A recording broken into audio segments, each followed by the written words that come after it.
പിതാവിനും പുത്രനും പരിശുദ്ധ റൂഹായ്ക്കും സ്തുതി. ആമേൻ. യോഹന്നാൻ 4-ാം അധ്യായത്തിൽ യേശുവും ശമര്യക്കാരി സ്ത്രീയും തമ്മിലുള്ള കിണറ്റിൻകരയിലെ സംഭാഷണം ദൈവശാസ്ത്ര സത്യവും മനഃശാസ്ത്ര തത്വവും സമഞ്ജസമായി വെളിപ്പെടുത്തുന്ന ഒരു വിസ്മയ സംഭവമാണ്. ജീവജലത്തിന്റെ ഉറവയായ ക്രിസ്തുവിന്റെ അടുക്കൽ നിൽക്കുമ്പോൾ ശമര്യക്കാരി യാക്കോബിന്റെ കിണറിന്റെ മഹത്വത്തെപ്പറ്റിയാണ് സംസാരിക്കുന്നത്. ആന്തരിക പരിവർത്തനത്തിന് ക്രിസ്തു നമ്മെ വിളിക്കുമ്പോൾ ആചാരങ്ങൾ, പാരമ്പര്യങ്ങൾ, ദൈവശാസ്ത്രപരമായ ചർച്ചകൾ, തർക്കങ്ങൾ തുടങ്ങിയവയിലേക്ക് ഒഴിഞ്ഞു മാറുന്നത് ഒരുതരം എസ്കേപ്പിസമാണ്. അത് പാപക്ഷമയ്ക്കും സൗഖ്യത്തിനുമൊക്കെ തടസ്സമാണ്. പാരമ്പര്യം തീർച്ചയായും വിലപ്പെട്ടതാണ്, പക്ഷേ അതൊരിക്കലും നേരിട്ടുള്ള ക്രിസ്തു അനുഭവത്തിന് പകരമാക്കരുത്. നമ്മുടെ ആത്മീയ ജീവിതത്തിൽ ക്രിസ്തുവിനേക്കാൾ പ്രധാനപ്പെട്ട ആത്മീയ അജണ്ടകളും വ്യക്തികളും സൃഷ്ടിക്കുന്ന അമാവാസി നമ്മുടെ ക്രിസ്തു ബന്ധത്തിനും ക്രിസ്തുവിന്റെ മഹത്വം തിരിച്ചറിയുന്നതിനുമൊക്കെ തടസ്സമാകും. ശമര്യക്കാരി സ്ത്രീ സ്നേഹവും സുരക്ഷയും അംഗീകാരവും തേടി ഒന്നിലധികം ബന്ധങ്ങളിൽ അലഞ്ഞു നടന്നവളായിരുന്നു. 6 പുരുഷന്മാരുമായുള്ള അവളുടെ വഴിതെറ്റിയ ബന്ധങ്ങൾ വെറും ധാർമ്മിക പരാജയങ്ങൾ മാത്രമായിരുന്നില്ല.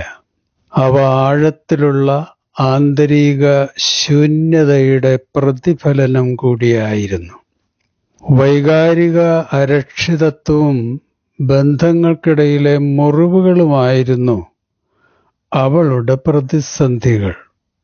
അവൾ കയ്യെത്തിപ്പിടിച്ച മനുഷ്യ സങ്കേതങ്ങൾക്കൊന്നും അവളുടെ അന്തർദാഹം ശമിപ്പിക്കുവാനും ശൂന്യതാബോധം അകറ്റുവാനും കഴിഞ്ഞില്ല. ആന്തരിക ശൂന്യത നീക്കുവാൻ മനുഷ്യൻ ഭൗതിക അജണ്ടകളെയും ബന്ധങ്ങളെയും ആസക്തികളെയുമൊക്കെ പിന്തുടരുന്നതിൻ്റെ നേർചിത്രമാണ് ഈ സ്ത്രീയുടെ വഴിതെറ്റിയുള്ള ജീവിതം. ആന്തരിക സൗഖ്യത്തിനു വേണ്ടി കർത്താവ് അവളുടെ ജീവിതത്തിലെ അപജയങ്ങളെ സൗമ്യമായി തുറന്നു കാട്ടുകയാണ്. മറഞ്ഞിരിക്കുന്ന കോൺഫ്ലിക്റ്റുകളെയും കുറ്റബോധത്തെയും വളരെ ശ്രദ്ധാപൂർവം വെളിച്ചത്തിലേക്ക് കൊണ്ടുവരുന്ന മനഃശാസ്ത്ര ചികിത്സയിലെ ഹെൽത്തി കൺഫ്രണ്ടേഷന് തുല്യമാണ് ഇത്.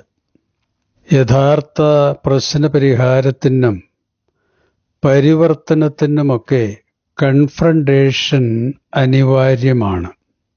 ആ മനുഷ്യൻ നീ തന്നെ എന്ന് നാഥാൻ പ്രവാചകൻ ദാവീദിനോട് പറയുന്നതിൻ്റെ ഉദ്ദേശവും ഇതുതന്നെയാണ്. ബാൻഡേജുകൾ അഴിച്ച്, വ്രണം ക്ലീൻ ചെയ്ത്, മരുന്ന് പുരട്ടി ചികിത്സിക്കുന്നത് പോലെയുള്ള വേദനാപൂർണമായ കൗൺസിലിംഗ് സമീപനമാണ് ഇത്. തന്റെ പാപങ്ങൾ മറച്ചുവെക്കുന്നവൻ അഭിവൃദ്ധി പ്രാപിക്കുന്നില്ല, എന്നാൽ അവയെ ഏറ്റുപറഞ്ഞ് ഉപേക്ഷിക്കുന്നവന് സൗഖ്യവും കരുണയും ലഭിക്കുമെന്ന സദൃശവാക്യക്കാരന്റെ വാക്കുകൾ ആന്തരിക സൗഖ്യത്തിന്റെ ആത്മീയ മർമ്മമാണ്. സദൃശവാക്യങ്ങൾ 28:13. വളരെ രസകരമെന്ന് പറയട്ടെ, ക്രിസ്തു ശമര്യക്കാരിയുടെ മനസ്സിന്റെ പിന്നാമ്പുറത്തേക്ക് കടന്നു ചെന്നപ്പോൾ അവൾ വളരെ തന്ത്രപൂർവം ഒഴിഞ്ഞു മാറുവാൻ ശ്രമിക്കുന്നത് കാണാം. ആരാധനാസ്ഥലങ്ങളെക്കുറിച്ചുള്ള ദൈവശാസ്ത്രപരമായ ചർച്ചയിലേക്ക് അവൾ സംഭാഷണം വഴിമാറ്റുകയാണ്. ഇതൊരു ക്ലാസിക് ഡിഫൻസ് മെക്കാനിസമാണ്.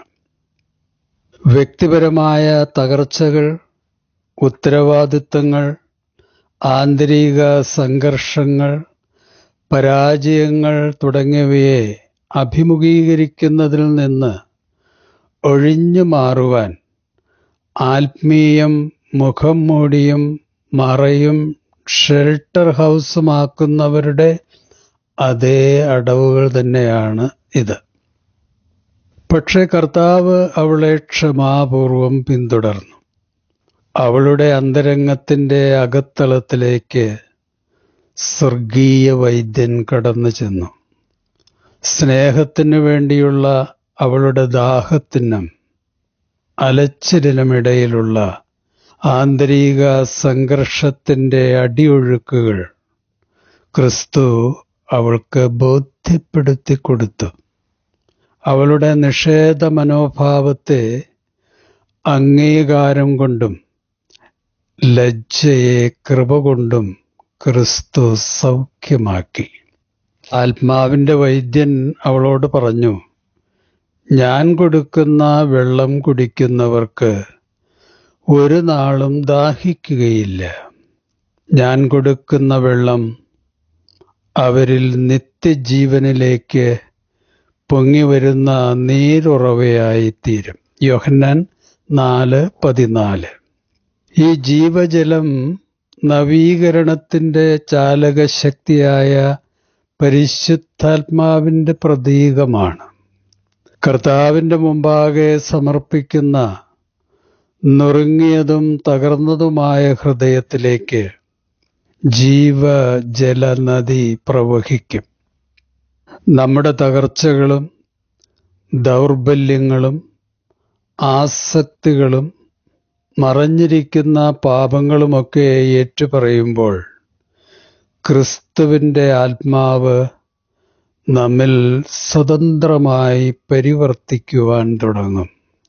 ഒരു കാലത്ത് നിശ്ചലമായിരുന്ന കിണർ ഒഴുകുന്ന നദിയായി മാറും.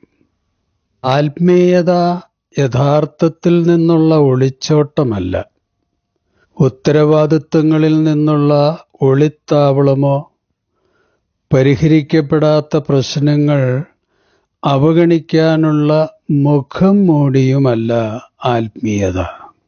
കാപട്യമില്ലാതെ ദൈവമുമ്പാകെ നിൽക്കാനും നമുക്ക് സ്വയം പരിഹരിക്കാൻ കഴിയാത്തതിന് പരിഹാരമുണ്ടാക്കുവാൻ കർത്താവിനോട് അപേക്ഷിക്കുവാനും സറണ്ടർ ചെയ്യുവാനുമുള്ള ധൈര്യമാണ് യഥാർത്ഥ ആത്മീയത. യേശു പറഞ്ഞു, ആരോഗ്യമുള്ളവർക്കല്ല രോഗികൾക്കാണ് വൈദ്യന്റെ ആവശ്യം. ലൂക്കോസ് 5:31. സൗഖ്യദായകന്റെ മുമ്പിൽ ചെല്ലുവാനുള്ള ഒരാളുടെ യോഗ്യത സ്വയനീതീകരണമല്ല, പാപരോഗിയാണെന്ന് സമ്മതിക്കുവാനുള്ള വിനയവും സത്യസന്ധതയുമാണ്. ശമര്യക്കാരി സ്ത്രീയുടെ കഥ അവസാനിക്കുന്നത് ലജ്ജയിലല്ല, മറിച്ച് പരിവർത്തനത്തിലാണ്. വെള്ളം കോരാൻ വന്നവൾ തൻ്റെ പാത്രം ഉപേക്ഷിച്ചു. പഴയ ആശ്രിതത്വങ്ങൾ ഇനി ആവശ്യമില്ല എന്നതിൻ്റെ പ്രതീകാത്മക പ്രവൃത്തിയായിരുന്നു അത്. അവൾ ക്രിസ്തുവിൻ്റെ സമുന്നത സാക്ഷിയായി മാറി. സുവിശേഷം പങ്കുവയ്ക്കുവാൻ പ്രിയപ്പെട്ടവരുടെ അടുക്കലേക്ക് അവൾ ഓടി. ക്രിസ്തു അവളിൽ നിറച്ച ജീവജലം അവളിലൂടെ മറ്റുള്ളവരിലേക്ക് ഒഴുകുവാൻ തുടങ്ങി. ഒരു ദേശം മുഴുവൻ ക്രിസ്തുവിലായി. ഇതായിരിക്കണം പാപക്ഷമയും സൗഖ്യവും ലഭിക്കുന്ന ഓരോ വിശ്വാസിയുടെയും ക്രിസ്തീയ സമീപനം. കുറ്റബോധത്തിൻ്റെയും ലജ്ജയുടെയും സാക്ഷയിട്ട ഹൃദയവാതിൽ തുറന്ന് സൗഖ്യദായകനായ രക്ഷകനെ ഹൃദയത്തിലേക്ക് ക്ഷണിക്കുന്നവരിലേക്ക് ക്രിസ്തുവിൻ്റെ പാപക്ഷമയും ജീവജല നദിയും സമർത്ഥമായി ഒഴുകും. പിന്നെ അവരിലൂടെ ദാഹിക്കുന്ന ലോകത്തിലേക്കും ഒഴുകുവാൻ തുടങ്ങും. സൗഖ്യദായകനായ ക്രിസ്തുവിൻ്റെ അടുക്കിലേക്ക് ഭക്ത്യാദരവുകളോടെ നമുക്കും കടന്നു ചെല്ലാം. ശുഭാശംസകളോടെ എ. പി. ജോർജച്ചൻ.